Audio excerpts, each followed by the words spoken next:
Atau mua le atau ai le mata upu le sasi ma le whaalua whesasi lea na toi whaamalulu mai ai le ofisa o le malo e tau ala mai I le press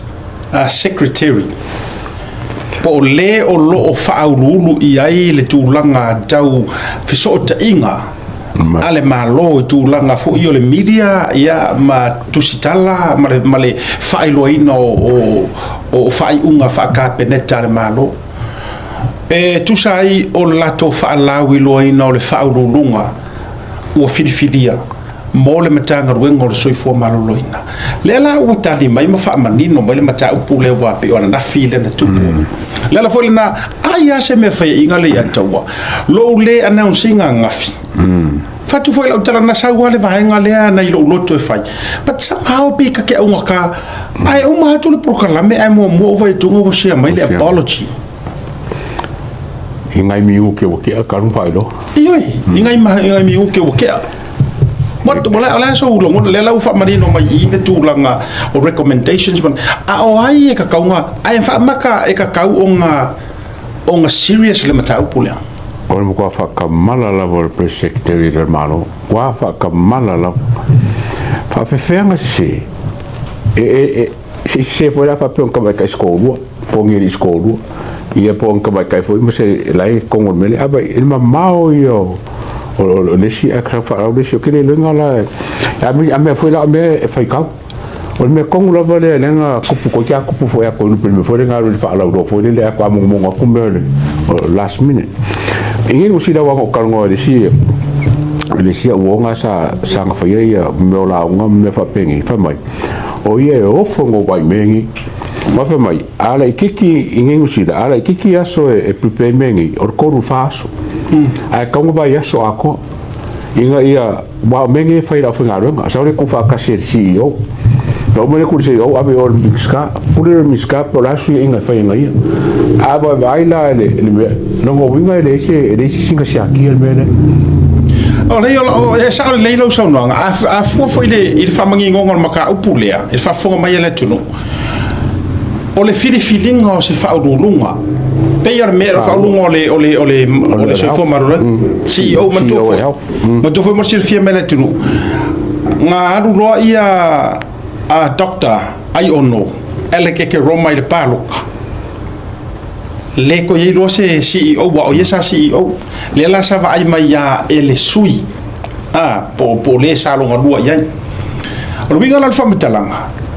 le la na vano me arka singa ngofo fa audulunga le la fatu atu sa ili nei o le process la o mengi le ka fa le oto mai le fionga le pale mia e ui ma ka nga ka apalai o le pisa si sa ia ila dole fa karkarangwanga pe for mele la via fo ia official leo ia ngai kaimi e ui mai o ai ka nga ka ia fa karkarangwanga we don't know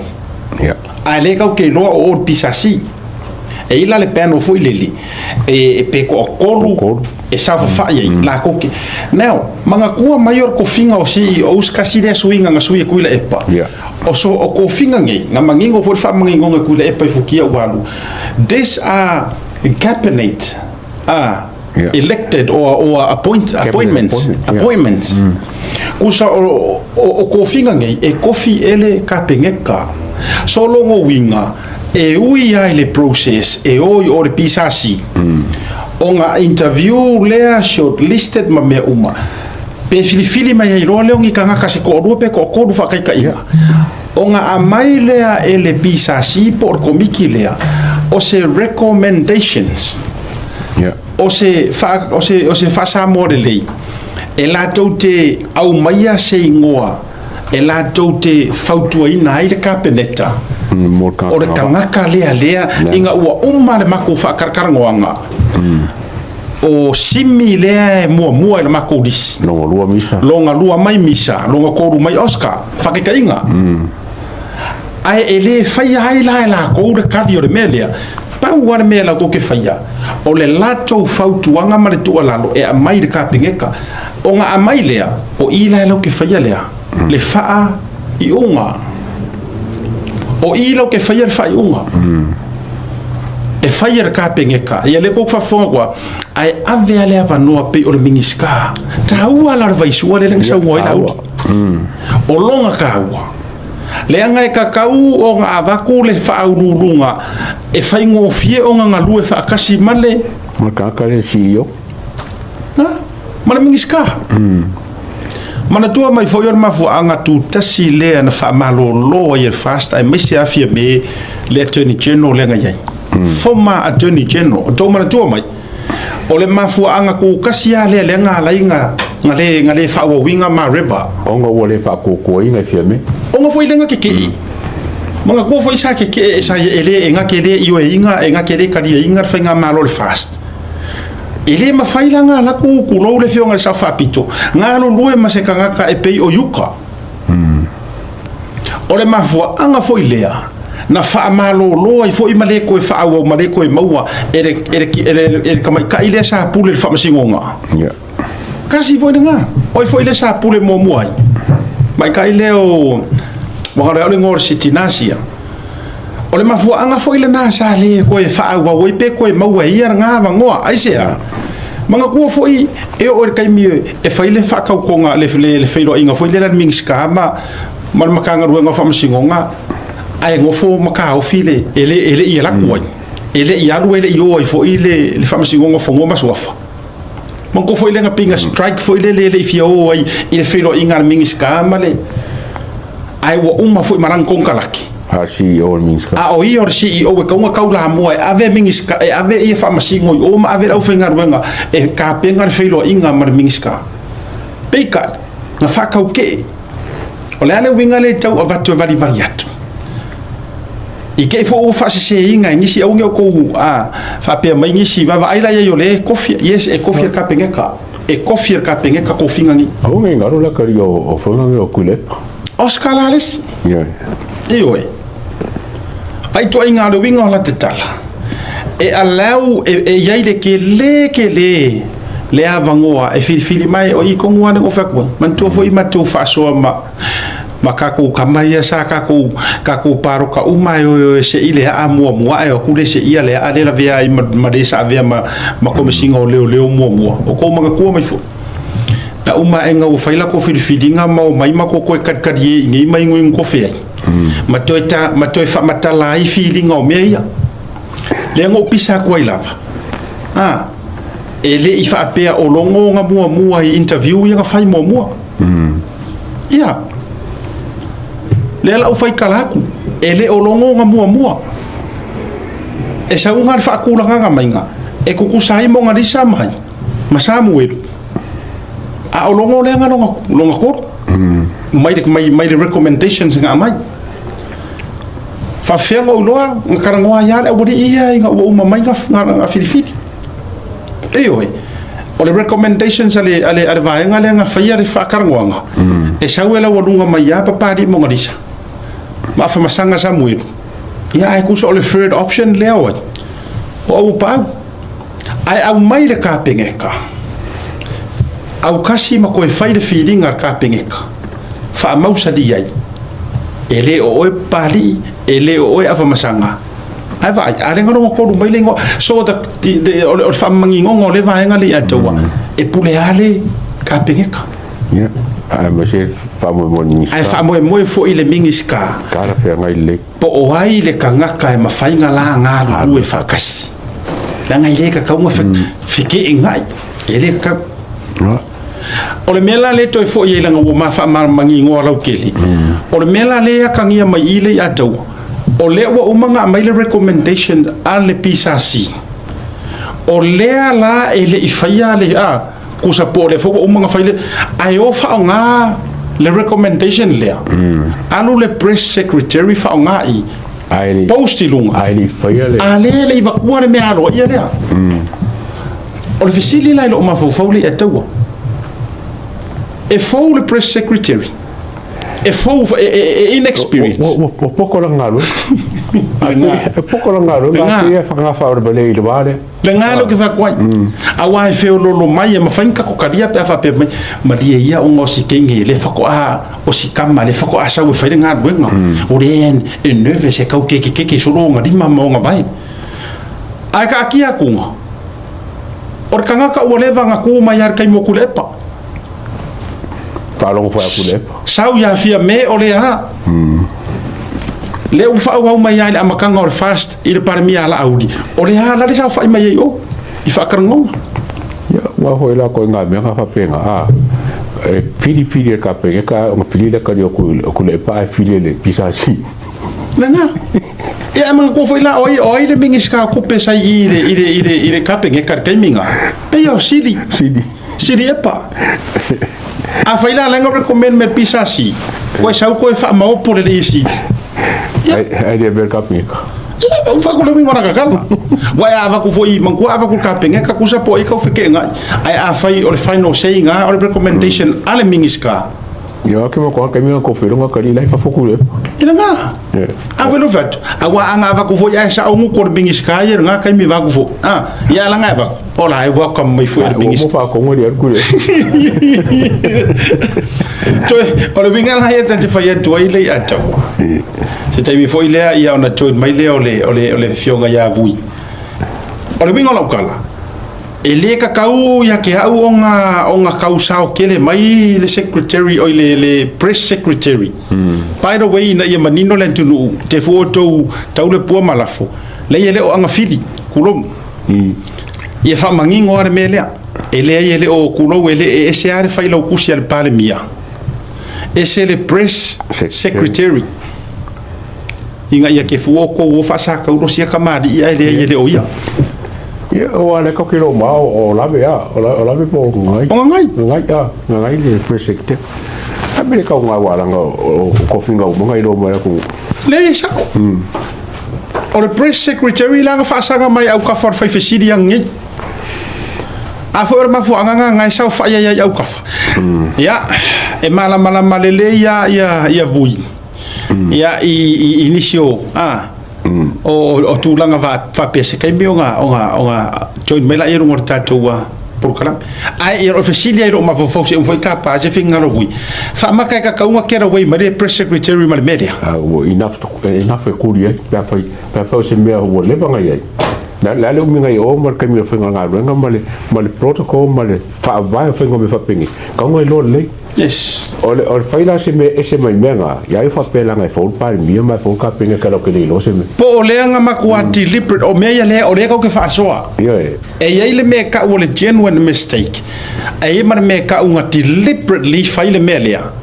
why se ka umai le ku umare la lo langi wa lo foi por lo ko le o press secretary o kulo wa si fo ma ile nga announce mo ai lo por me nga nga oi se ka umai le ku or ka ka le nga nga o pisasi ai nga le ko sui mayor ka e pe ya ka ngia mai o le influence se fi nga ma se pisa la ke le ku ma ka upula tatu wa ka mai e vui oi o fio mai ya fatalo fatu ele le maro cerca ko inga ni ko fa nge fa sanga break pang fa pe break adu ko fa ko le yo le ai maro ba kalua ngaru fa yanga me foi le paka me hoye wa kalua ngaru fa yanga me fa o ke le do pingi me fa ko le me kan fu ya le la wo vai dur malo si malo se fu munu ya fi me mtar me aro fi ko vui lungar por kala me vangar fi afi ya mana yang tu filo inga ai vo mal wila tu ya patalo fatu ya te ulu so le mai ngone male ku monia le o si toina alu si la ye ye so ko vo lo ka ko oi na ya ai o mai le tu al man siang ole mele sa masani no fa ya ole tai chi na yelo mani no ai pa fe ke le mal mala me o masola ai chi le tai chi na ye ngai wa nga ya ta fo yu ga oala mafuanga fa ye me tai chi ona wai lo wa nga senga la yo le mat tau fi lo la ya na ke ya mai le o ke mai po sei fa so mai elei to obtain and to gain your strength ina wasuia fo ile ya malo si anga e so antele la vai meio le pe fo fa pia o a tele te mau te filo ai matanga te sa mo vai mai la le so o le ke malos ta sala tala nei la fa fonga mai la to ma sa na fa me lo fa o malos ile ai ama fe kau mar ke kapila le wala e pa ma le per ke kapila wala me pe ole winga na le tulang ya awane I avelo tato le swinga o tato wa o tato age ma wala ole ava peo na fa vai vai ai ia le fa ngai na onisio awala ia wa masalo o ka ngi a koska ka o le lai longo ko fa o ko ya koska ka le mele ole chudo ka Willem fai was sweet ia foi swing aquele but then I have to maintain it ia malo sila ile vai ane alfa funga vai o tatu tro wilia ia ole o tatu ftai foi le nei ole na o mata ile press conference le fionga le palemia mana I pone mata o polo va pero no tala no ia ile nei tai ia se o kai mi ka ku kalngo ia na bat foi le se ngona nei vai ngo la so fatalo fatoi le ia maulu o tatu tno ia io na mulia uma pe lava o to mau mai ai ia o to on masani le nei tatu ftai foi ia male to faia asiata ne to fai de vai malai fa pe foi ele sunga ya le ata Godfather pe na fa ingo ile tatu por kalama talo falam Faftai le le wika lo tau tulia fio mai la wa ale au tau tulia langa ele ole ai ti di me ole tai chi io ole ala sa no mai mo le me ole fa maintaining ole malosi ai pia tangia mai tai chi e fai ai tu langa vede lo fitu se fu lunga le winga na lo tau fisisi wa ka o sia e vai ko tai chi mai ni ko nga dei ma ko Dai ngai sira vai. Asiata e mori maua ia le tatou camp I te mi hoi o wha malostino I e whai. Ia e whai ala kou wha maloski hoi ka moe wa eska ma o fiusa ai o te tua ui tua e whai ala u wha malostino le na. I will always practice Tai Chi. You know, ina ia maua e pele malostino tino. Ma tau ma albai male. Sorry. Ela, sisira mai. Ole fa vela le o tina le ai. Io non vou fumar capu enge ia kai.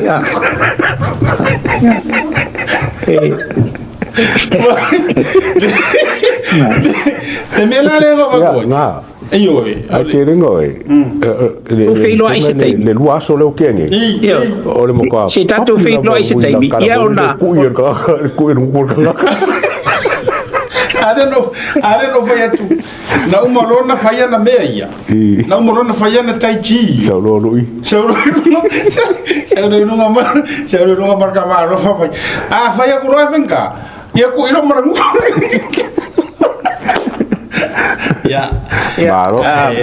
Maro ore fianga de loto oro maintain le. Ia wala mo ia Tai Chi oi. Ai kaporo oi. Ia nga.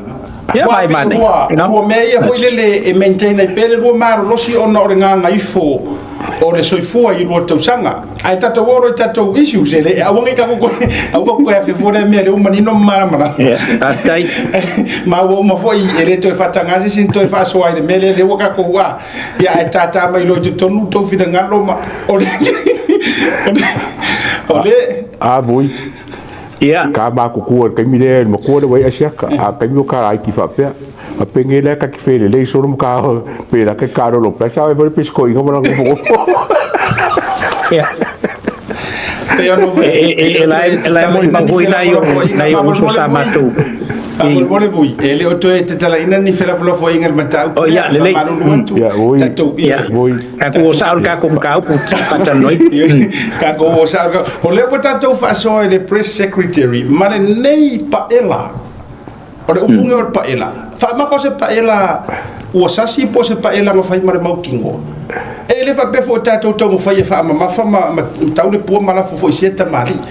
Ai ele le upunga la fo ele ka yo le kuanga. Ar ka ko le va pa le mia. Ele I ke o mai ka o pe na kupungi me fa pe ngi mo mo. Ai fa fenga na kupuri ngi ko inga mistake fa pe ngi o le announce se mea ele officially ya ku ava ko le mal e ala ka peneta. Se men so finga. Il level le lui. Il level le Marova tai asiata maria tawa. I think ele se me ka o se deliberate. Ele foi se me ka o se genuine mistake when it comes to lenga wenga o fierce pukosanga on fatinoina. O le ua au mai sa o lava ele a fo o me na tie fa alia o le si lea kangaka o lea lava e lafi kua ma pretend lava as if he is genuine with his work ala lea e al taimi fa alia na te lo le leia a fai e manga o inga ia fa maungia se me fa pe ele alu e mai le fai un al pisasi because o procedures lava ia e au mai o le pisasi o la ko nga luenga o le su e inga o anga va ia ma le lei o le kangaka o nga faile o la ko feelinga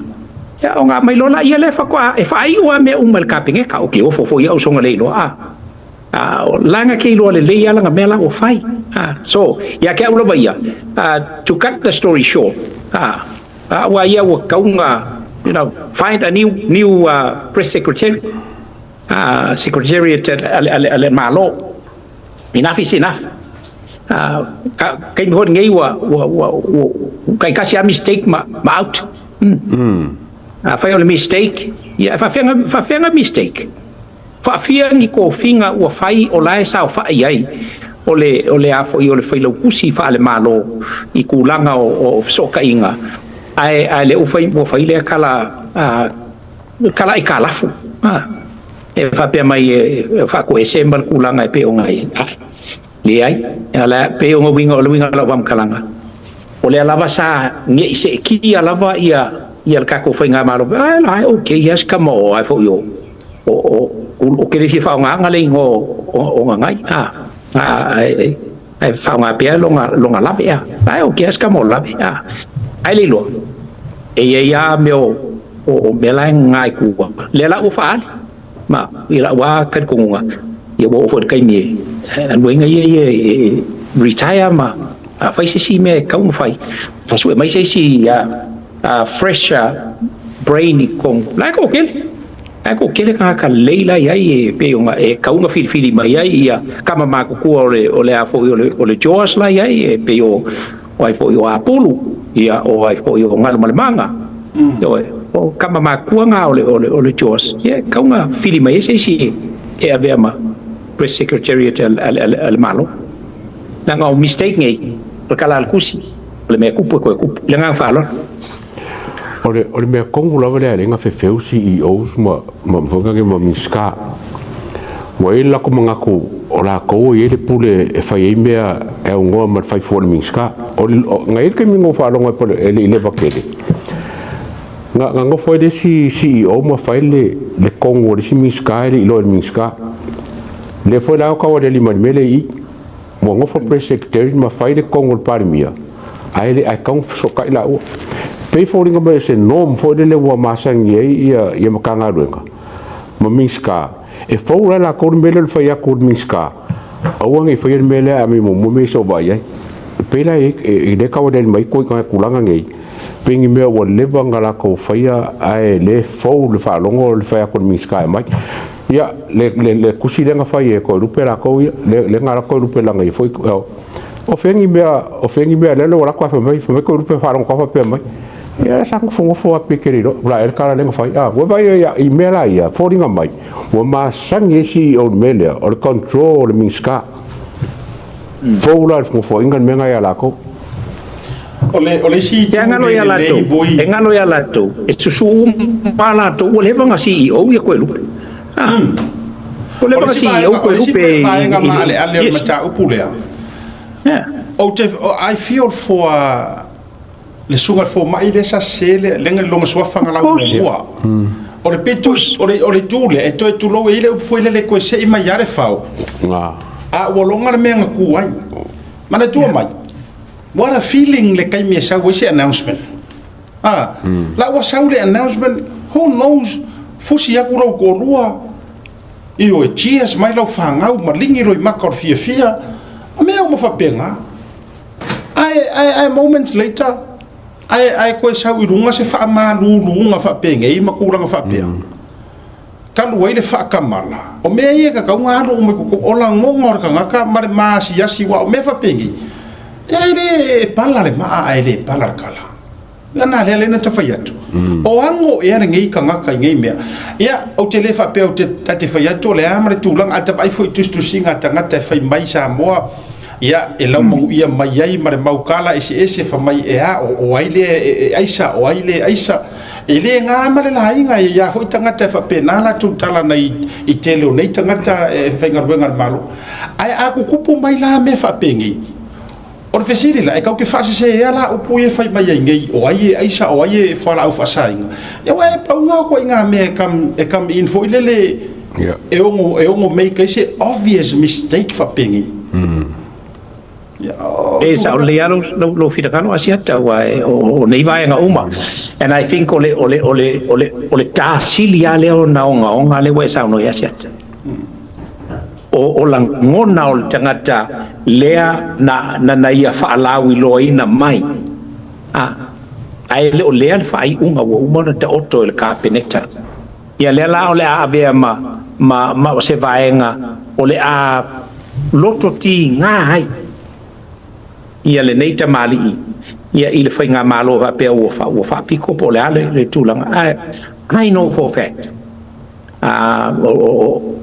e makua mawalunga le sila ale rifoma ile il kulanga foi pe nga yai kula mai ol fai nga malo mal kulanga pe ia mala ko manino al foma ia il tulanga o feeling apa pe nei pat ya ta ula vai whichever la va ila wa pat ya ta vo ke makua ulang inga la va tala le na fai ina wa saule ia il tulanga le na o fa tai le tua because I met this lady twice. Mamatala no il tengo il finga malo len teatro. Ma fa soa I tulanga uma wo ile vaenga o lana pulenga I tausi soifu o le tunu ua me se foio o lana saunoanga le ngalo ya te lana saunoanga fa mai mui. Te loe o le me silinga fa ka wenga ya kia. Ole soifu ele ngata ole soifu maloloina o tangata mai ai sili fo ia kia o mga ku inga ia soifu le lei ia li imata mai ta I tau soifu ia ingo foanga le langa ia o ia ngal por kalama le anga ku kongo inga ia fausia ngo fa pela sakpa kia atia kaya uko le anga mako ia ile afo ile tala ina lo ia ole no foanga ona olona teltonunga e sili aku o nga vavave ia le soani anga I tangata o le tunu e fafo se iona pa ia tu ile fale mai o la tu ne volpo a me sili lava o la mau te mai tai tau soifua mali tau soifua e soani nga le fionga le ni foma ina ia no foma ia fo lele e nai lo tau savani le nga falo se sa le se no nga le ia ta je ia fa malu sunga foma I ya o ta fo suafa Dr. Viet. Fa marulu ono la ngona matulanga o yai. Ai foi mai la le feeling o yai moni ro fi ngarvui se foi sa no ia le ato. La foi le na faita watu na nafi. Ai se vai nga e se lo karia ngai le kulanga le. Leanga honors e fai mai le fo mai fa ko special arkai me di foi vai kanga. Fatu pe atato wore tau tua mala unanga o le mele wo mo mia se CEO nga ke la ngonga la ukeli ile first point of contact Nanga ile fa peka ke fa ko le tulo o fo mai le sa nga o fo mai kama mama fa ka ko wia kama mama fa a sa wa lo au fo mai ale e umai ngai nurse ai ole manai yo I la o CEO de kangaka sa va ai e mua sila ai kaimi fo yo nurse I le oi o le ki nga o mafakianga o le kangaka ngase ma mo mia se so swangi pe a ka ngua e nga ke sira fia le ya me ka fa le mo ma ave ia I le fa mo kasi nga va nga o ke piki ai le feeling ale ale ngonga fakinga na tonu ngonga fakanga kama ko ngo so kanga ma ka mai ki se yo nga ka kama e le sa masa salo le ka ko CEO fo a pe ole ka ko ngole o fa le kongole al press secretary le ka ko ngole yo le sek lo kalisa wa yo le sek pai lui simple as that we're not gonna wait for to have a second mistake or the third mistake you know kasia ya ku la ngo les kak lo ule tento no pile so mini sai ale mis faia messe e delivery foi langa messe fai I think ole ta ualena awa ya si ko nga mga kuwa nga Sofia ko me foi le nga fa le mistake le ka uyer mistake pole ale por kama foi le la ka usa o ko kangaka o nga recommend mai o ya mali ele o ele o fidi mai ore kele o manga kunga o kupu ko inga me nga fa inga fa pea o mele mo o pesiri ka se kako kilo la press conference a fanga nga kula pepe mapunga mai mele wa mapunga mai longo ngo ofisi dia kula na vai me ka fai ta ka fa ngo la wa ke de no pongi ele fa press conference kula pa po nga fi si ka ko vai so ka ngo me e lu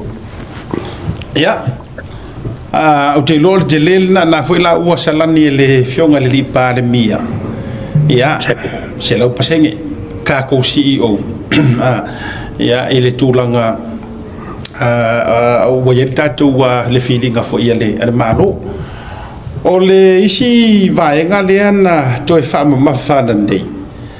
ona mata upu le tatu walanga la ke va kwa le fp me pawa isi pikongu o Samoa e la le vaenga mali e vui mali ata wale sa sa ngoi le fionga le palemia o le o sa ngai runga kuskusinga a ngusi pepa fa mai o le se kupi ale IPC fa ka wingi a fifo le se kupi ale IPC o le issue fo le kupu fa mai o le se kupi o le ale la na sa no le palemia o le IPC kasi le ai tutino le malo a faila wala ko lo ma pulenga o le se kupi o ai fa sidi ai si malo e fesiri le malo e tangia ba so nga le palemia ele ai lava masesi ofisiria ale pio face le media maka u yai fa aku ngalunga o angi mafua anga ya la inga pe mo musu ko fesiri mai le malo a le winga o la utala o ituti no le malo o le la kukinga le malo a yengi me mo mi e fa ngau se upu e ke kangi lo kinga kusa foi pe o pala o pakeki o angi mafua nga yamata mai sufina ngaro le ata wonta o le yavu ole half male fange male mori ole power o me ka ua ia e ka ua la me fa nga ka karaokele a faila ele ofisili le fange le IPC por far mai faile le malo fa mo le o le ngal mako make pakeki po o la mo ku pakeki pa wale me le ngale ka wal malo wala ngal ofisili malo fa me ko li poki po fe wo ko pakeki o ngale ale nga muse fa malo wa foi le fa nga se ku pe kongo nga fe lo le fa malo wala nga or karinga malo a mo mal ko li poke ko pa ke ko sanga ni wala me oringa pa ko pa ke so bien nga vui well lewa na le ya tawa said what was in my mind ole e ala ona mafua le me asia tema fa fonga melo tatu tunu ona ye email ai tatanu email ai wa fa fu se ianga kupu mai le mele ale wa makwa le ya se me o ye fa kingo ile mele onga ola ye la fa nga se ko whatever ole mafua nga ele ya se si awala la ionga mumusu fa ilo ile malo wala la kelo la ko bank le malo o le bank le malo lai fies fu midio fi afe midio nga lai le malo ele ka so ka fa mai e afu le se coupe la foringa la fa nga ile malo ele ola ke le coupe le malo e pe sa ngo ngingo ala fi nga le palemia ele ma se si nga ke le silvia fo ye wa ele si nga la ko fa pe aku me mali e ulanga no ya sa oli aga nga wa kilo male malo o sole ka mangi yang ku pa ke kia o li ale le u fame e se ia mai ko li poki ma be mai ko li poki o ma ko ki ro le ya eso ya kalo fai em salo e nga ku me li poki nga ko pi e ma ba ia le ale afo ia le ale orita cheno la Samoa ya au mai la fa fo ma li poki wa piusla mi ka ko e mo falo Awai lem foi kuan malo fa ora mori po ara me fa ko lem foi kuan malo wala ele me si pati la is pa ke ki la is me fa malo ai o fisi ke ala me lenga mo se fa malo a foi le na ole te le te le fa fonga tu ma fe ngai ne le taimi ngal lenga mala o nganga fa mai ya la ngole o ka ko wa o le sia ka ko wa ai ole te talo male au ngani fo ile tunu u a mission de te mi le fa mani no bele fionga li pa le mia ya a fa fo e ka ku pungi me kiringi ai le telo ni me tonga kiringi se e ya u pora tunu ile i fala la fuore ngiu oi e ma fuanga falala a fa fo i o le mission le nga vala au dia ye le tu ma to fia ai lo fionga li pa le mia me se fo o fenga ma ro fast e o mai fix me o fa le kong ya a kong wor ka ko vala winga le ai le nga ko se yo le a wa o le part le o le fix la nga ka ngo mer kus pa ia o le uproot and replant vai america fionga le tua o le se ia i runga ya lu wai le fa pe se ko e ira nga ruanga nga fa ko se sia ki po orangi si mea oki ese lu ese ko ku le so ngo fuanga le le ma tu nga fa pena e toi fa wa wai le au nga le mo le tu ole sika ko issue tato me ia tu ile mata upu le uto fa la tele mai lava ile tu pelea e pe mo fa lo ai le mana onga le ona una wai ko ha or ku kulu o ku la e par mele ia ia ma ko fo inga o se mai ko inga ka e fa ku ole ai oi mara unga ngi sengia ai pe waika wai le sia talana na fo fa mai ale ai lo ole ato le amelia uskadia e ole wole sengi kupi le tu pe foi le fa matu mai mo le ajina e o lakapi le tatu tala no na fi o le winga la tala fa wa nei le la o sa o le palmia ile vai nga kongu le o monga planning a ila fa tali o le toi fa mani no ina mai au sitalia le ngaru nga kele le malo e fa ile tu pelea io ai o le so fina ngalo tele foi le se fa fonga nei vui to fa la tele na menga o le tulanga le ile se ngi ngor ka ko vai ngai mai tu pele mo so soangi lakpi. Well, I think o te tonu ia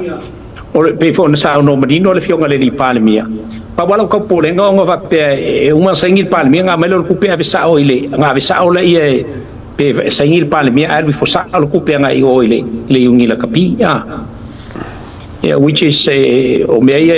ta uai tele fina ta uai tele fina le ba tu e sa no tu so na tonu ala u to efisidi ile palmia ya Australia.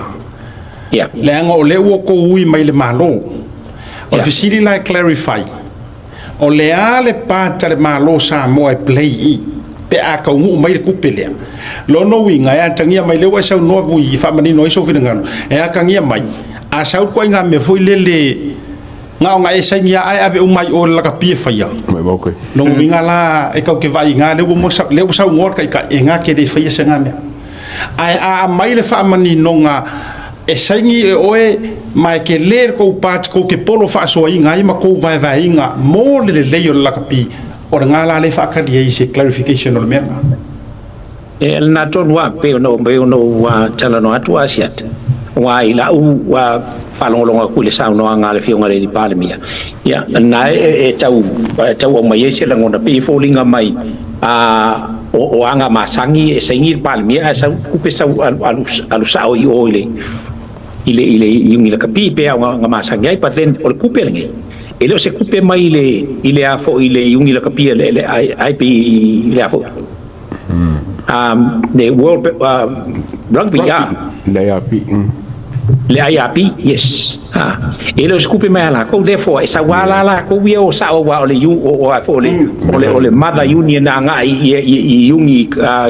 kungu kai kasi paten o kupe le o le au mai ele o pengo fa foi ngafi se le vale Australia and I know for a fact If I'm mangingo maya Australia, no. The reason why we're giving you that money because langa ole aid ale malo o Australia, ole aid a taxpayers Australia.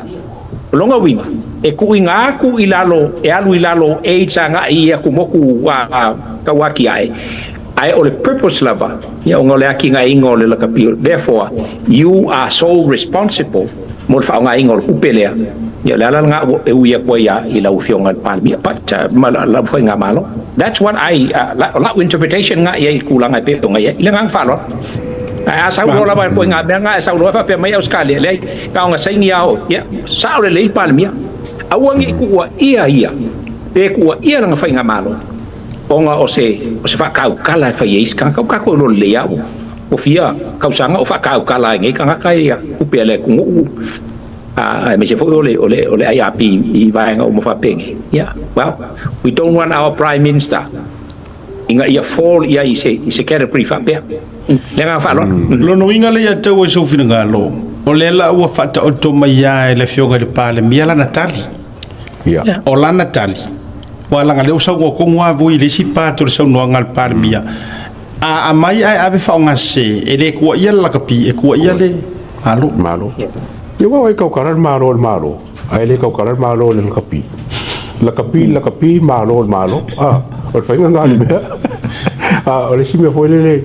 o ke no para me morir na vesi le me kai mi. A le ka o me le ko foi ka o. Na ba ku kai mo fie me ari ka pele ele yo ese fie me marfas. Le kupele. Musu fie me sai.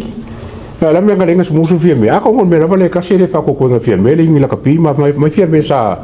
le ka le kusila ko ka fam kala fie me fa pe. Ngala ngale sai ia. Ngamo ka ngo mo mi il parmia ko ngam parmia fiki. Ya la vera ka ngo fa parmia le ka ngo sa I Oscar ese ver kupi so lo mai singa ngo sa.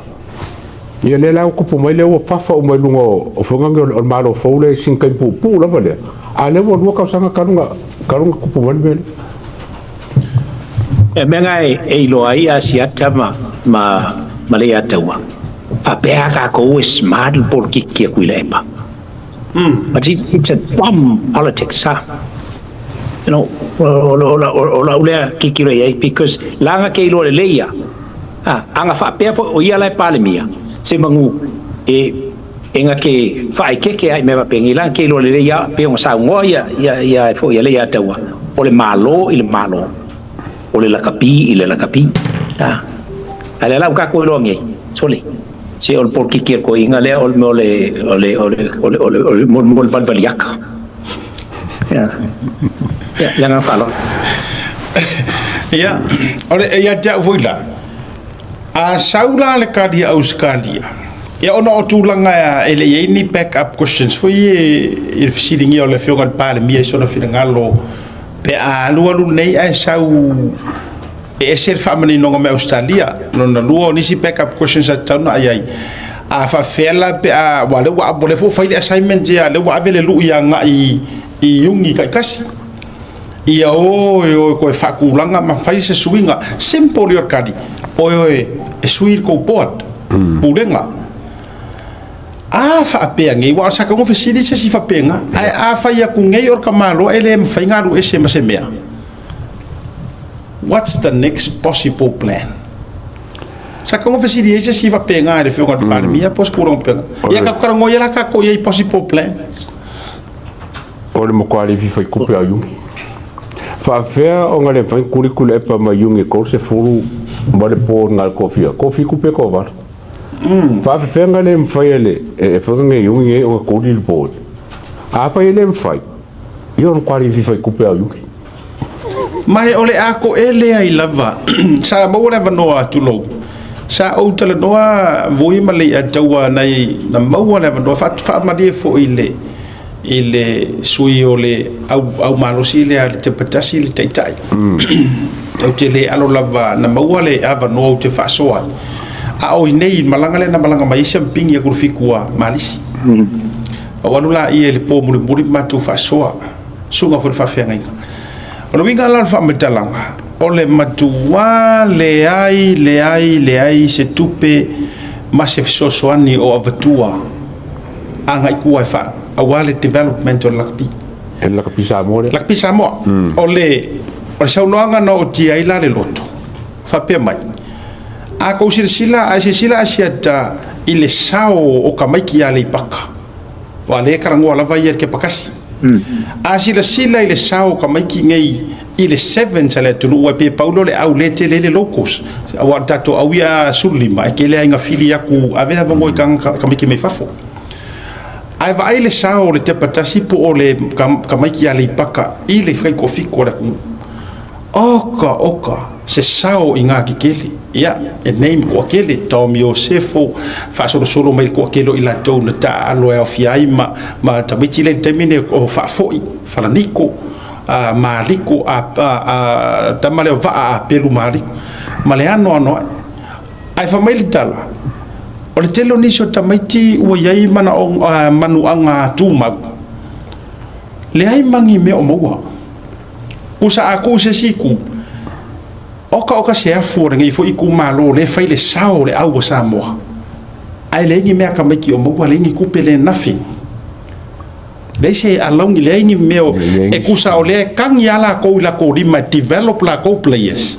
nga umale nga develop ai ko apa ko mai le ka alo malo ai nga pinga nga yusa fo ile nga uma lo nga pio pa or ka vale nga uma palai kia ai le ai se kupe banga kuala o funding sigi o le ava ko develop ai le ko inga kausanga le a sufa sulima anga ilunga le ka ke vai ku ngal faingor funding ai le ai masenga kupe o ar o maua ngi kai mi ofisi so nginga ar yungi Samoa i yungi e kua a o la ka ngoar fa o le ya o kapu engar fa e coachia mala tobi o la to au mala ko su enga se lengi locally manga sponsor solo mo le lo ke developinga a oile ai e uma mai ai au wala kumu a ole ase return ole ase me o ave ka mai ki i yungi nge developer le se me ole ase return nga paule return le yai ore ngau le vai ngau le lima le angar kuti kulo pepe wo stroke kisi nga paunga le return ngai kam fanga wala ku oila le ku ia ngai mea le port or port alo ke mala ele o idea ele lopo bo fiu foi kanga kai e ka mo fai mele so ro winga la le wa mafu na fa so e ke le fa ma ila ku pu ku a or fesiti o ai ka si mai po ai fo mai e ka ka ngo fo e ole ale fo mai pe fa pe ele se yungi a kuila epa ele se la kapi ele kulo wali tu malo le pam ele se yungi a le anga fa ya posingi le sanga au la kapi e fa nga kala nga la ko mala ya fianga o yungi e ku le nga ile ngi la ko yungi la kapi o fa ya nga okupe me nga mai faunga ko kongi ai la io isi awori o ko kilo ko foi kulo wa ile fa pe te fa to se situ o ko kisir la ko vui mali ato wa kingo ka ka ye sa fa e o CEO e o ka ye malanga mal eula kapi mana tu mai a fa ye extra fusi pa o ke sa fa ye ko ngor va lele a fa ye ke le o fi ngo fo ye mo play true story ka ngole fa ya e longo winga every travel is travel I kangakangi business class yeah it's costing le la kapia samo e aku mangai kingo ke kere le o rusi ngoku le o fingo fo ye economy classes mango fo ye yeah of course e ngo fo ka ngaka ko kongi le extra space irungo le o ngo fo ye va le inga ngo fo le ya i maka nguru le ya irungo le ona ya roi kupi ka vai la ka ko fa mai le kupu na paul me ka uma le la o ai ku le isi ba ile fonga ke kuskusinga le nga fai e winga mele pe uma la vor ku pele ile ave ka I kama fo I professional players wanga o ka maki la vor le ki ngai la kapi ma tournaments a fonga nga Samoa la super rugby Samoa la ya ilongo winga la ku pele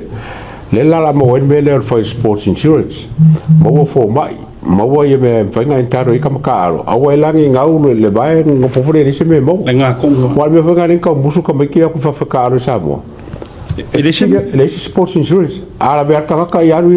vai se forma sa mo foi ya ole wa foi o le vai ngale sa u fia tala no ai ma abatu se ngona le usa no tonu ai le sunga ale atau wa vai o me tau na mata la matilo ye ole facility le asiata ma le atau pe ia se a foi se sports insurance tamata alol tatu tunu wa tau na ye me e ka voi la o me te tau ta pena le vai ngale sa fa ile port le ala na e te tonu a uia wa a failo e a foi ele ma fai e yungi uma nga fa malo lo le port le nei ben o te tonu e tauna ye le power ile fai nga malo e sack ile port sack ile port create a support for ya pe no fa tu mau pe lo tele tonu nga you know ile tionga ile ya fo muina ai me se voi ole alo le o yungi sapo kulo vai anele suafa unasa ole si le ka ese le outspoken ni me vai nga va penen you know ila utitilo ya itulanga pe one ya manga yo ka ko uso ye to vai nga ya me se voi ole fionga ya mole nga tele le ua suafa nei ilona suafa i la tonu le tomo o nisi na o ina to le tau pe no vato we le tau tuli apa o kangaka ngi e mafai honest to God o ke kalikongo e mafai kangaka ngi o ke nei makunga o ngala ko su ea ni company insurance fafo ako Samoa e mafai o ngala ko ulanga e kulikuli ka ke le meyo company insurance le mafai ka ko company insurance take over ya ba nga pengi ai mafai a fai ole fucking e New Zealand e ai le entry insurance kama ka alo a fa penga fo ia isi Australia mai se ko kelo lolangi e foi falar ka ko o anga ia o isi insure so le nei i meio public liability sa se ele mo ko Australia mo New Zealand ai mo mai easy kung uwe South America mal and they are very genuine insurance companies ai fai lai ele ai kele ngai kamai ki wa e vola li si yalo mota alena na sa before New Zealand ya pe ya o le tuanga no te mai tai le tu stala mai ka ko kenge la po le ku skala ile afo ile observer na abane New Zealand ya tulanga la ena la veasi kami ki vo le ka longa ele yo i out tele pat na la ve el ta longa fa yellow black sa o ile apia park ya le na la paralyze ya tulanga pe ona ya ai ka ua kele le vai ngale wo ka ua ile kupele e au mai lo na winga o le ta ua o le grassroot ya o le fianga la ngi yo ngi kama vai ka wa mai ngi al swafa o ile ato o tai ia pole fionga fo ia fa minga anga ku fia David tua o langa lava le vai nga sa fa ka mo e mai ngai le ko wa kungu o le grassroot ia mua nga tackle fa fika uli o kupulanga laiki ai le yo inga ma apale pe al kala ho le fa il kuspa ia you know fa tonu tama tu sai mo na la wa o lo inga ma ku fa inka ko ke ese mai ya ai tatu talia lupe mau le usau no menino le fionga le palemia wow we pray for his decision na ya make sure o ka kong fa iunga fo ya le fionga le palemia fa iunga fa iunga la facility ile tu te iuma ina if so ni mai ni na fa iunga fati la fa iunga la o mai le fionga le palemia I will be 500% agree with it le nga fa o le article le observa le sa refer ye le se no nga le di parmia de la tu atulunga ale tangata le tu mai article le o le CEO le e ko sisi na mai le fa mai 150 million rugby deal lost without PM's backing nei lalo ia tu mai la mela te wa lost na te fie se fai un gol mele That's how dumb he is. le article la le ngongo mai ai le o le tai fono ia malanga CEO le le CEO le ma to fai ben ofet o tangata le sa fili ile HPU le sito finga ngal high performance unit ia adu se loa mai le high performance which is so you ko ko finga ma wa runga foi nga kinga inga la ka pisa mo ko kongi ai le sito finga fa la ka pisa mo ko finga fa ro mai le world rugby ai me ilo CEO no wo se mai ia pula foi le Benson pula ela le no faiatu wala nga aka fa so ko mengi e pe fa mai si kanga ka mai si ori e fa kengi ai me fa mai or fia poco rido asiaka mar karango mai ai mai ale te faiatu vai tino tanga tai le no faiatu e fa fe la nga ka ko e mika ile la ka pia sa mo maka ko kiro ai kanga kai mo mai ai ele ongi kingo la kapi ngai ko inga kingo makanga ka le no tara no atu e costly fo ile to inga ia resi kai minga sauru malanga e ke wa matupe o bo kapa ai mai kiri farma ia wo sorfa ia o to inga melana o ye kavala nga ko inga me kavar malo wa ele se ko pel la kapi kavalo malo ako asia tamali atawa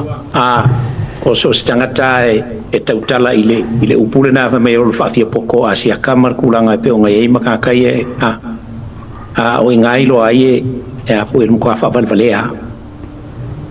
ele ole tangata ta mai mal tangata e o ye ile wisdom o le tangata ilo ele dua o le lunga o because of who he knows pe dua o le lunga ngi fa ilonga because the failonga is rubbish pe a fai e ke fai se ka ingo se mea ai sa fai ni kangaka o kua yaile ia le kulanga le pengo wa long ka ku fa longo ile ko mumu o aku pulanga sa mo me ile yungi la kapir ka ku mu ya upale de vo mai ala wo ile o ko nga le fa ku ile pale le mai malako and yet o results o mea la ku ke fai ka ku ke ilo ai e aka mai e ia ile poko o le kua mal musmusunga le ku mea la ku ke fai o le nganga a ko la ku ke ngau inga ia ofo lo la ku waka mai malo la ku poko inga ia kapu e ai alo mfanga o ka ku ai le o le ofo lo la ku ko mai malo la ku poko e fu e ai ala kanga ka ku yiki masa sai la ku kanga and that's not good. Dia ilangang falot. Ako ngulaw mai ka waku asya ka mabuhi pa pe forsa fonga samo. I think o sa makanga faule waka kau o nga awang ko yai kong report. Se kanga ka lisia nga yung ilakapi. It's supposed to be le atawa. Common sense. Ole rule nga. Fa maro silola. Avero fa ko na to no wai mo mai. Fa maro silola. Wai le sia nga ko ka kaling la ko yung nga ko le van ye me ang kala fe la ko yung. Afa mo le sia afa ngari ko o lai lo yung ya ke wo le ko isa yung. Adwese. Ko me ki le rese. Afa ile winga. Ko me ki le rese. Afa lo te fa ya tuai le wai mo to no mai wo mo fa la research de vangala. Ele nga ka research nga ile o le si foi vai nga na o mo wa. O le si vai nga sa o mo wa mai fa fatala. O le constitution sa o asa ya ile suinga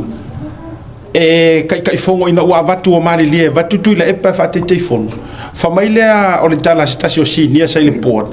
o le vai nga sa le constitution e kaunga e kai fongo rol pat mia onga ina ua agree uma e vaku kuila e o le mana onga foi le financially aba ko mo kupel malo e vatu so sanite le malo fa mai la tala tangata le sa ile port mo o le whaavai, o le laka pi as far as he's concerned. O lai ia le vaenga o le pale mia e kakau. Lo no winga le foi lan tato na tu ia tu lava isi por kalame na ufato a pale mai le fast. Pele wala ngata tau rola nga be fia mei. Il temi na pale mia. Me ilo ai e fai mafaa kama pe chairman o le ai pe ka. e muri angi ua koe sui a whaalo koe whale ai ai ngore melia e leo mala malama i ai peres kenyo yungi kai kasi Wai whanga sui la ko. e sui ele poa Sui ele po. a o maka upu e kakaunga fongo lau ke le whaile HM ke le ngā waku le wala ngā ore maro si anga wa ore ia inga fore ngā e kakaunga iai sau yungi laka pipo sau kalapa e kakau lava in order for you to become a board member ya se kakola iso esu e po ai ora uri e kele aku le ure ingi yungi ngai ru ayo ku pulle marisa loko masalo asiata malia te wa bandel fa fonga mai lu tatu tunu ele le pe fa pe ole board il board o ye nei ele isa la ko sei they just follow Tuila Epa's brain and follow Tuila Epa's constitution ile me mga ai pe ale o ka ko vai le nga pako ho le le nga le o me kamai manki ho ye la ai mar ko la ai ko solo manki ma e sa bali pung ho le la that's exactly how what our board is il kulanga pe ngai lo pumong ya ili ka foi mai se si il melanga we know mga aku le pai e ka ko board pasangal pa au ke pe nga pero kala foi le foi sa vali le ya pasangal pa au ke ava ko fasanga isai ka ko fasanga isai ya fasanga mai ya ka ko kalango okay this is how our rugby union is being run run by one brain oisi kangaka yang ngal ngofo ama be foi ngala inga ilo kali ko ngunga ko kas be ngala inga ngama aper ka malo iso se kai because o kangaka umangesa le o yai o la ku umalava apa wala ku mesa fai o le ingo manguia ai kasi le brain and running ele ngang fa ya le na ise e maka ukiere kulang ko ele le ka ko ba ya Malaysia na tu alalo so le o le vai la i finga ngalo ele se kama kuayo le bangsa mo makama ele faikio ikulang ambe se fuera fai oro ki ma report sawi i management fo ngale ma le executive ya le wo to silat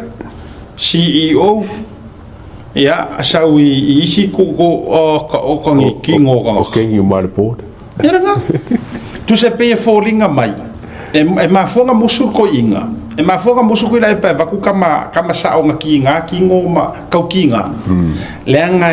ele o nga kasi ma nga me ala fa wa fo e ma nga yale vatu siana fa na ka uyo langa fa nga mang kamai e ma na yale vatu siana fa na ule nga fa mai ya pe me nga sa ngo turn right ya turn right kamo e mai ai le ma fayo na ia fili na mal to foi lana skaidinga lenga fai langa pa inga muri ale nga parasi lo ma HRPP o langa skaidi ko nguanga lena leina fa opposition umanga ko inga maku o fomu o foyo o liunga o kafua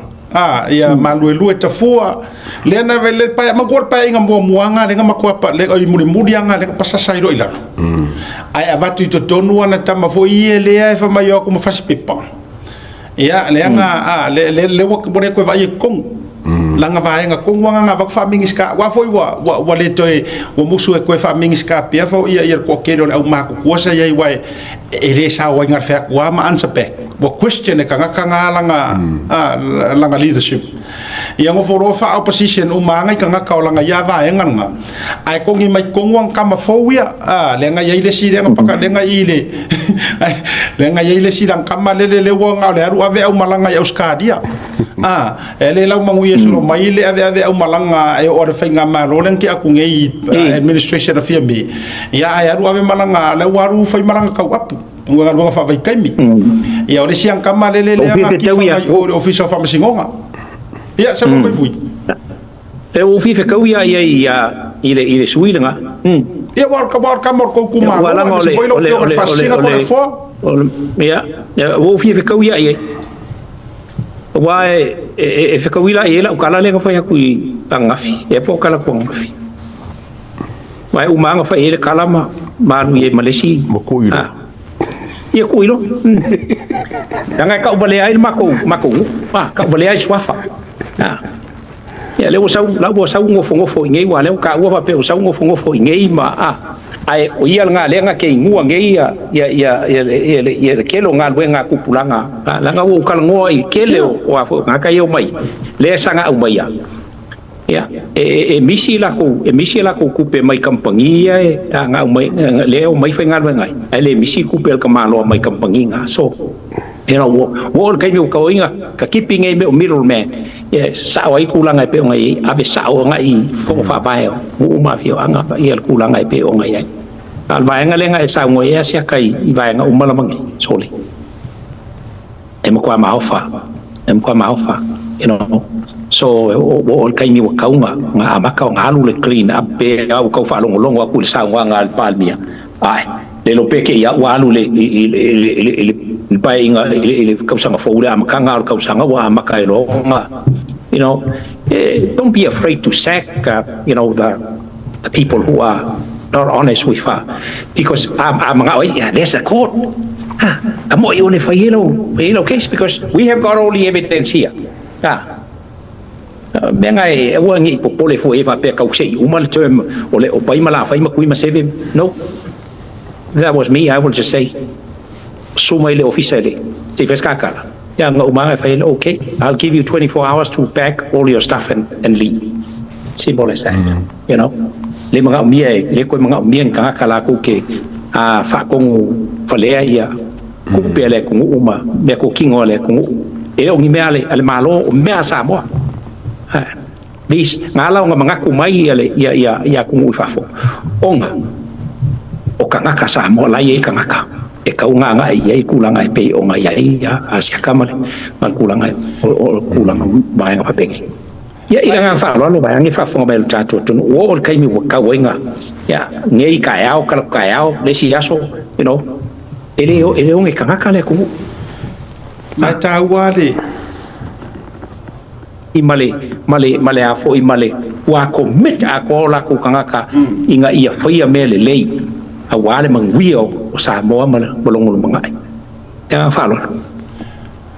so neila wale wa kule ku so la bu file assignment ale ayungi bu file la wa ave yai ole fai go fi ke lo kan so ke fa ko conditions buangi a fai fa pe conditions e mo wi fundings ya o machangi mas foi o background fa so kusi finance ora kele o isi application e fundings foi ngar kai se fulu afe kai go se fulu afe kai se ra afe alangi au kuskusinga mangi au proposal pau wa leo de grant ora foi ngo fie yo ora foi ngo fie e se la fia si atama li ata ua foi ngo fie o mata upule ne e maka fo ilanga ua pea u fai aku e pei o leao i le sila ale fai ngā malo Australia ia records o ngaka nge swa fai aku i le epa maka fo ilanga laku le a fo ile ia le kamalo nge i Australia le ngā laku e fisili e winga i le kupe ngā bako e fai e le pai i o le fai pui e bako fai pa mua e bako e fai mai lo winga kene yo e kilo le pa le pa wa mal pa ma ai ko iki o le fulu afele es fulu midionga le kupe nga ba ko fa ya ma foi nga la ku ya John Campbell la ko New Zealand ya ba ku ia winga ile mele yungi la kapi therefore my friend it's time for you to go you'd better go before these nations will spell out every single rubbish you did for the people of Samoa. And that's honesty. Coming straight from me. Yeah. Lengang falo. Que no se fia no buima ore atua. E unga cosa e vakure kadia Australia ya fiki makoa. E kadi foi dele okay give it straight to your rugby union. I have a good kadi Australia ya Samoa. Oh no. E mo ni no se fa Your Honorable Prime Minister of Samoa, please, no, don't give the money directly to the... If I tetele le pulenga ale malo Australia, le ang piano for yatu. This is the sweat of the taxpayers of Australia. Ole abuse la ole kupelea o se mea siri le onga ai kui ile whainga malo mal te inga malo Australia, because ole kupea ko nge ki o la ko kumwa i pea o kai me ka pisa i kanga ka ole ko uringai ya pa pe nga fo New Zealand la ko ya onga ole le fa ko inga la ko, and I have no doubt ole kupea ko alngai e manage ako ele whainga malo, because they trust loud ale malieto. They trust this new government. And this is the reason why why? Because they trust the leadership of this man. Okay, lo le ar kali Australia la mai. Ole wa baku le me fa ngai kupe. Ai okay na se ko malo se me fa le wala fa nga. Yes. Mai o simple dia. Mingis ka o ka longa ave iai me ai faku foi o le ale me o ka kofia la kasi e sei fuore la kapi al to la iai le matanga ruenga o ta alonga manga nu wale sa ku fa kasi le la o ku kasi ya le makanga ruenga o ka donga ea se la kapi ni anga me ni o se loku o ka alonga ya ko e ko so le lei mai ya ko le leila ya ona vatua le o le fisoso ninga e tau wala tu le malo manisi o company tu ma o ti mani fala po tonga la tu te fia to i lango ina le tatu o sa ka ngoi lalo malo o le international affiliation ma laulang o malo se anga la ka pizza mo langa ela ko affiliation fo nga ma ka pia la la ye kaula ele se menga se la ka pizza mo fa ko menga malo fa wala ngol malo dio ma ko ngui fa o le provo la ukala la sa nganga o fiki ya fiki ala nga take over malo le pule angole yungi kilia uma ese a fenga malo rampuk kilia uma ese le meore por kiki sa ye foi fiki o ko sila ko ranking le sa ngi e siri fiki a Australia e ma walunga fiki a fala Exactly. ko ye so o uma nga fai le nga ruenga kilingi a fiki ile la to fo i fa fitaut vai la ka ko ye le running ala o fa ye la wa ko se e la lo malo a wa ku wa ya e nga ka alo ka mai mala malama le ki nga or ka longa ka manga la ko wa ka ko inga le ku u ka longa fiki la wa to e tu wa ye vai la development le partnership le fa ye ngai le ar wa le au le afiki nga ile supa la kapi o ka se kupe nga sa ma inga ko le leia yes o le sime le fo le ba ko kama ko ia ka ko ka alo e la ko so ka ngo sia ku amanga mai ku ba ku kam ma ko rio ya fa me filis ka ko limo se furu e le pe o ku limo se ka male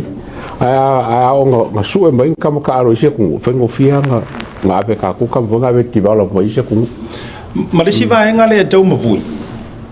ele ma faina ta to fata i fu le skaili Australia ngi usila ma ku ke kele o le faku ko kasi o le la kapi le anga ua yai la ko major sponsors ma mausali le fa vai financial li o la ko la ngor skadinga le fa pongi sa i ka ko kapi sa mo fo ngor ko ke fa mai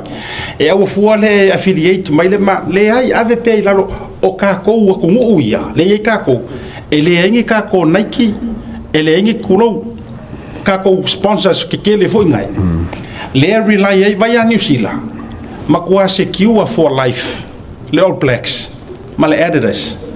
That's why e po lea ma lea isi major sponsor ko le ma fai fa ma murua le Adidas le All Blacks. It's for life le lako sponsor major sponsors ai sea le nga foi e kau le rely ai la le orpeleki anga ile malo ile rely ai fu ngi funding ale malo lenga o le ko ngi usila can never compare on kama ai nga ya Samoa a o Samoa ia ko nga fiki makako le ai o le kulo o le backbone lava ia fa lango ile malo o isi sponsors. It comes through results.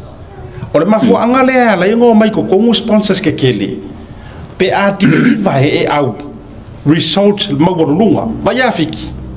Au ka ko vaya ku ya fiki le ko sa wele puma. Ma. La u sa ye kusalanga o la wa ilunga fiki ko inga vai nga fo ilele e alu ilunga male value o offer puma o offer Nike.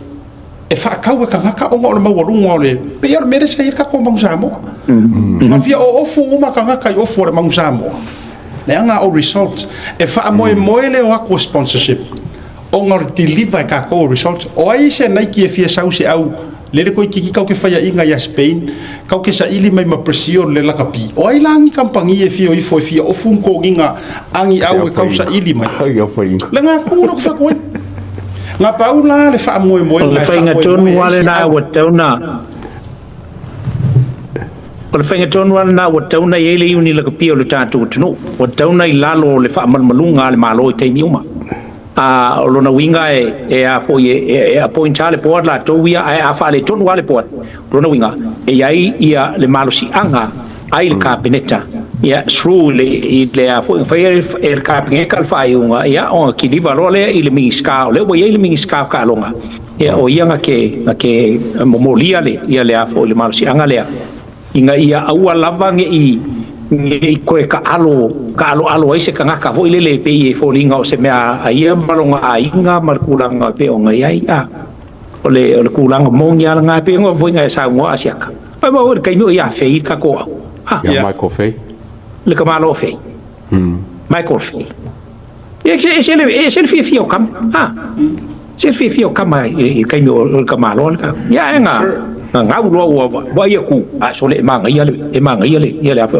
no lo le fau kala fai upu foi le o la ingu mai feile ko le le au kai minga ye le kamalo le ma ia ku langa mo le pe o la wa nga holdinga a rana ia o ye pule pe o mele masanga sa mo ia siaka ile ikulanga foi o kalonga e o mai kama wa lava la ko mai le fa ka ur ka ko ya e run fa pising isi ai lola ia kulanga pe o mai ya le la wo aku ngi fa mai ele le ia ale o fum file me ka ai ngo mai ko fe yo ki mo o se le ka ko ku lo ia o ma ku ai palasi ma wala lo ya le po ngi fa mai la ngai ele o ia ngi fi so o mele mali e fo ile po fa mai o le mafuanga u whapea ai o na ua le o maua le tātou langolango me tau se leni. Ar vesiri, o ai ua mumusu ai ka ngaka e wakukupe. Ka mere pesinga su inga si vai pe. O musu ka waku lima ka e le vai. Ko sor mela ua tupu, ua whaatau matata o lava e ngei koia inga le sa ia ko ka ngaka o le akungu. Ke pea le mea kuso le boka kofe a ngai mele sa fiura ki e kopo e kua lalo ia i e wha maa vai mare kofe parimia. Ai whena lena wa fiu e o ai lana i lona ta maa whale a nganga o paso e whai iai wha maa vai ia mamalu. Lea la ua umare vai nga wha aporokiki ua ma ele ma whai inga nga fosia le a kungu ue ngofo pe parimia. Lea ua finally ua whaka ngofi le a kungu ave ese mare kofe parimia. Ale la wo so ngofo i ile poa wa foi la nga la nga ke lo le ya nga ke pingi a finga ngalo o kanga kai ile poa ya pepe sai pe ki nga wori ai ku wa ana palasi mai foi o le poa e fili le ku fa ke kainga ele ku oi whatever foi nga auto mar mafala or melane le kup e peior me foi le e fioku ave ngi mer ka foi le fiafe vai lo fale ai la ngo mai fa koi foi ai lo e ka kor ma kwa ko fi ai o kai fa e koi fiafe ku si le leia male e tu sale leia male tala le to ida voi le na watula na nga ese alu ile e la lona manga asiata male atawa ani fa fonga mero tatu tunu ya tau tulo le fale o leisi matai fa afe lo vala o tulo se afe mai ai pai se me kawai ya fa mer kara ko se fa ka ke le al fa lo yo o uma foi le fa malos kingo ka mai ke o sa wai o ke fi ano ku ngau ka va ku sa wala ia ngai wai nga sa lo le suru sa pelu kulo wa nga fa fa ba suru la lo par ko nga sa lo le fa e va ko inga lang fa ya o pe mai le nga o ma er ka ku ya ole o fe la nga fa er fa mai fa ka ke le la o mo fa malos kingo ka mai ya mo sa fa ya la lo ya fa ya kulo male ka ke nga ya fa mai ya se ole a kalia o nga ole fa lo nga se a ye nga ya nga yo walo nga fa lu nga su nga su pe fa pengale wing o fa mtalang ile mor ka vo ile pe o vai nga sa ngo ya siaka pe fa fo asa ngo mai ngi fa fo linga mai his whole brain and his whole heart is for the boys and for the game, but deep inside it is not, because he is so hungry and hungrier and hungry all the time, knowing this is a free ride. Only free ride lo mengi. Ya nga. Ya la o ka mai lo le sa fa inga le fa inga ma lo le ko sa ai me ya. Ya ole kulangan nga le ka ku ke ba inga yai. La kala le ka fa ya ko asia ka malia ko fa la fionga ma le sunga ya le aka. La mele mo sa ngo sei ko so kasi mas ko inga lungo le te ya sei fa kala ngoi. Ia o mo kwa mafia ye fa nga be pa oi ai tu fa so ai la kapi le ya mai fa karango yo ta kam fai mo wai se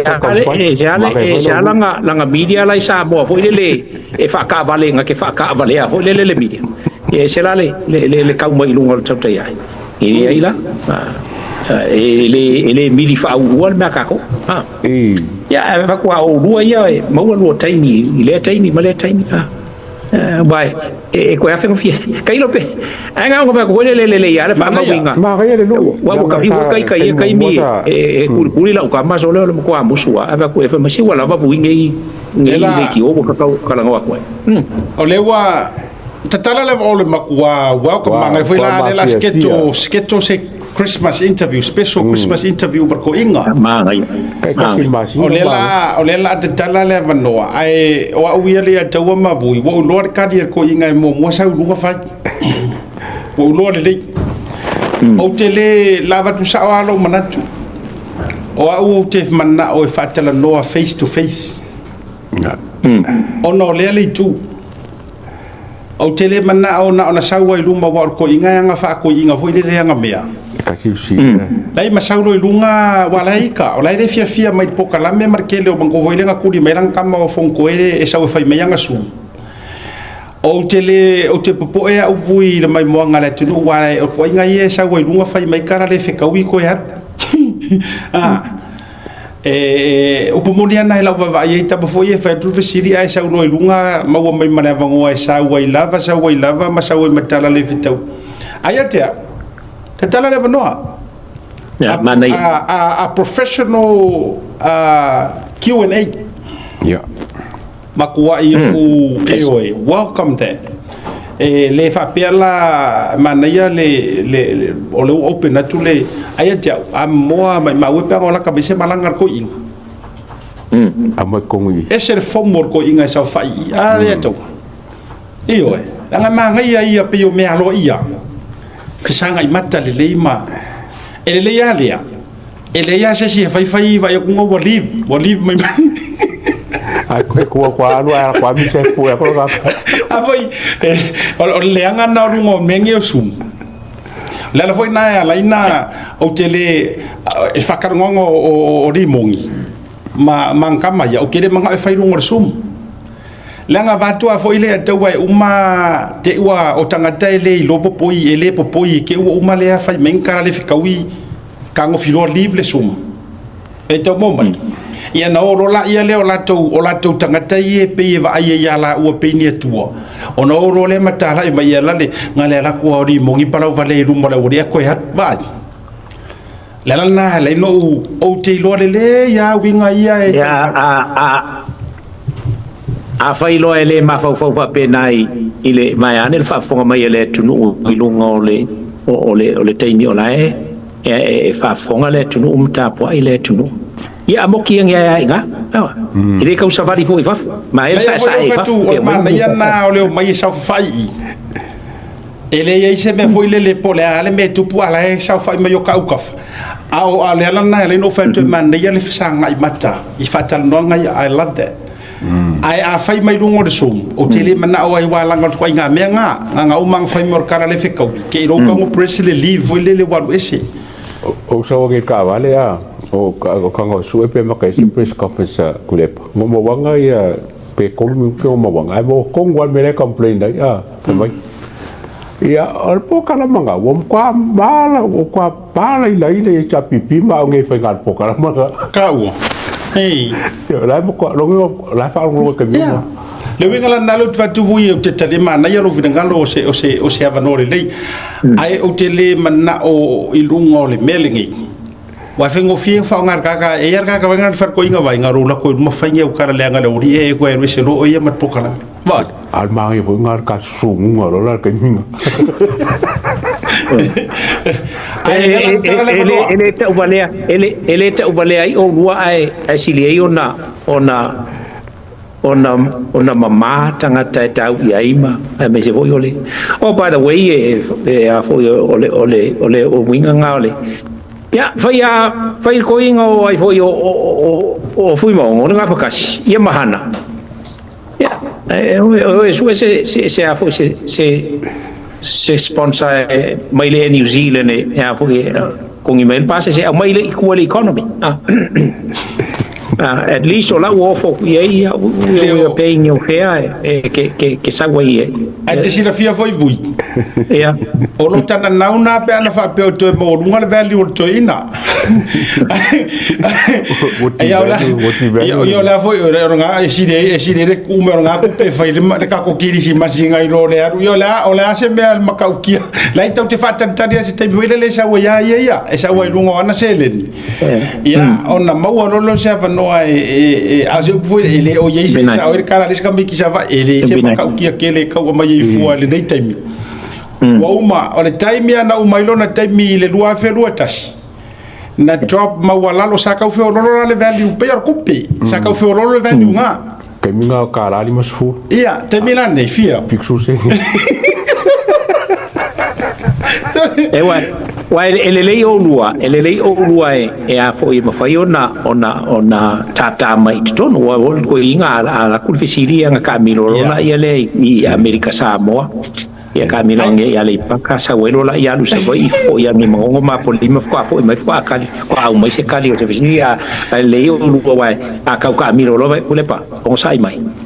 o gale yes or no ma que si la fia ora fa we o le ngengo mai misa mai awa ora ma fuanga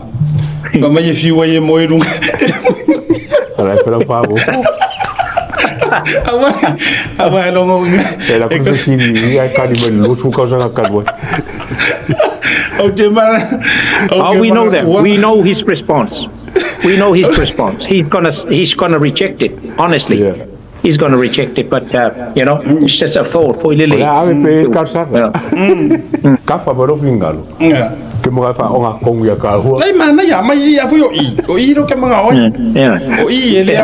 e sar fai me e sar fai cara le anga fai cara le anga solo le rumo sum. Ele mana ya le sawi. Ya na umaya ne ta to wa a fai fe o ka ku lunga foi le lo fari fo le ala mai lalo si fa wa pesi ka ku fa karngo ke lo on ko fia sa no sum ba fa o kipin mo ko bi nga sa fa maru ya la su se me ari dale o que ar fiku no saya mata upu o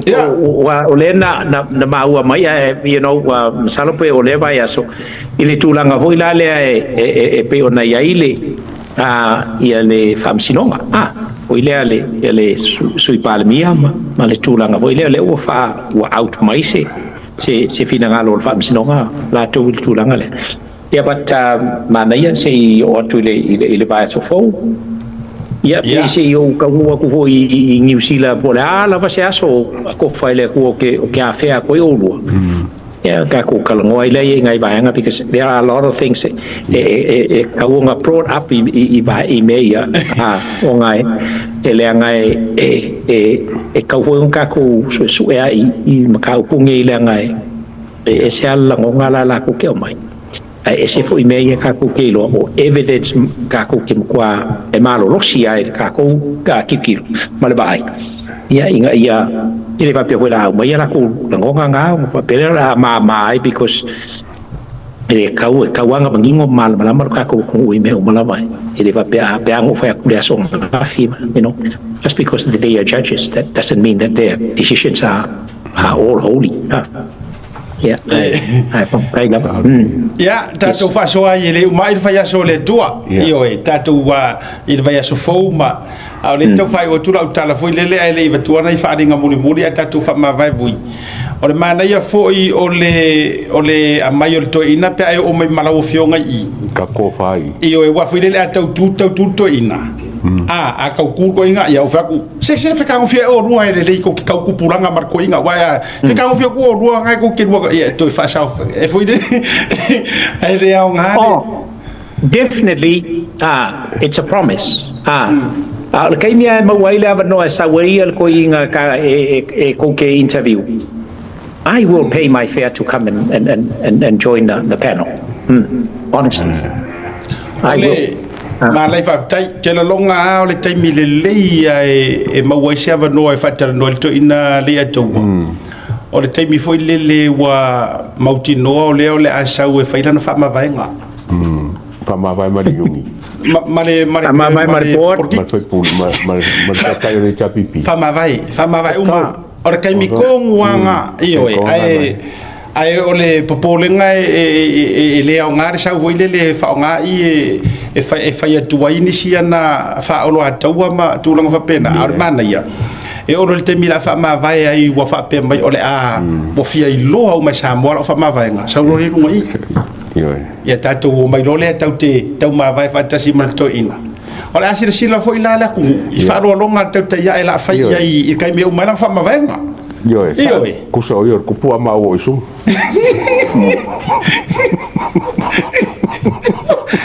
ia ka go fa ma vai